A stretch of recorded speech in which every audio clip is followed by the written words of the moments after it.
How a Romance Novel Saved the Galaxy by Ariana Tiralte.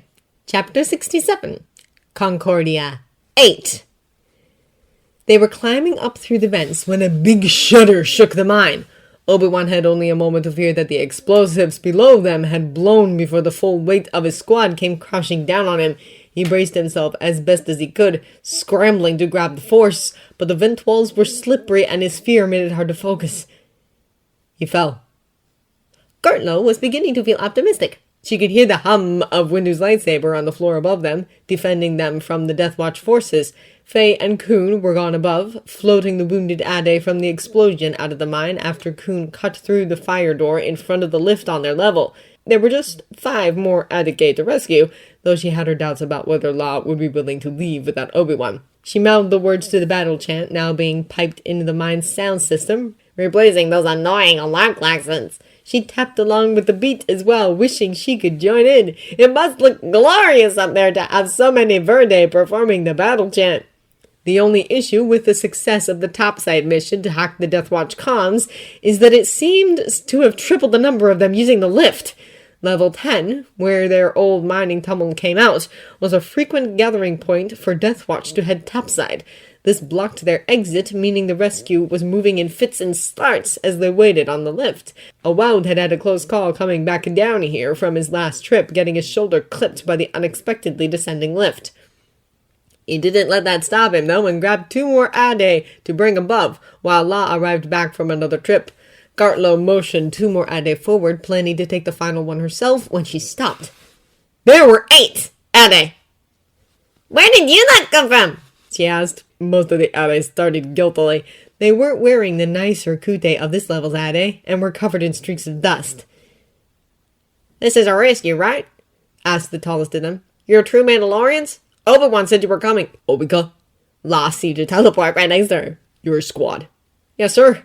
When that explosion happened, we were in a vent and we all fell, but we managed to brace ourselves before we went too far. Except Obi-Wan was at the bottom." The poor kid looked worried. "Right," said La distractedly. He dove for the side of the corridor and shoved his head, boucher and all, in the vent. "That's his bore," she said by way of explanation to the Adike squad. "Let's get you out of here." Their timing was good. Another few minutes, and there would have been no one here. The Ad, who was probably the squad leader, glanced around. A younger blonde one nodded back. "We're not leaving without Obi-Wan. We don't abandon squad." Oh, Cara, there was so into Kyla! Could she without the whole squad? She already had 3 out at home. Her Badur wouldn't mind a few more, right?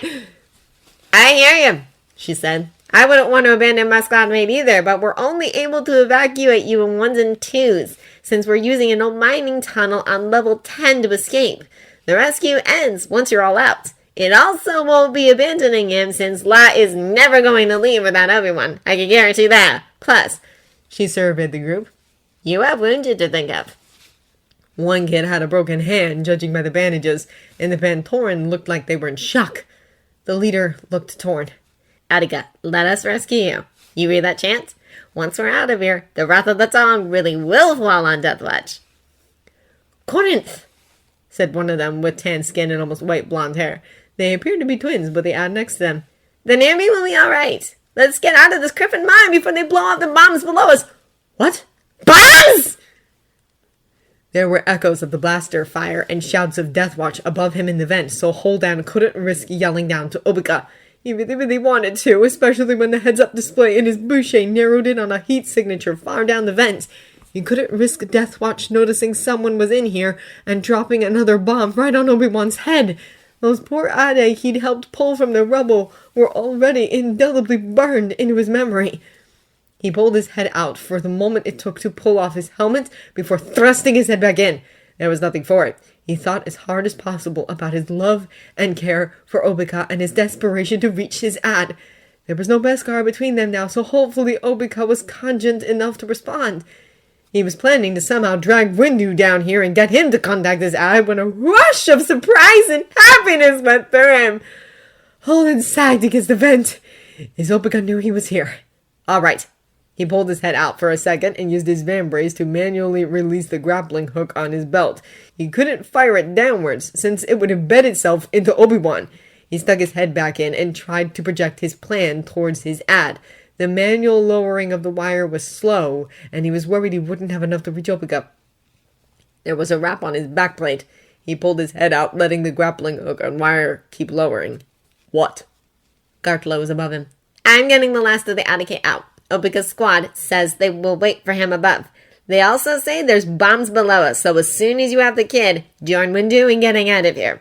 His Babodu was up above tending the rescued Ade, so there would be no one else on this level soon. "Understood," he said. He stuck his head back in the vent, wishing it were big enough for an adult. It seemed like an eternity before he felt the hook go slack. He let it keep going since Obika would hopefully wrap it around his waist, or at least his arm, before he could pull it up.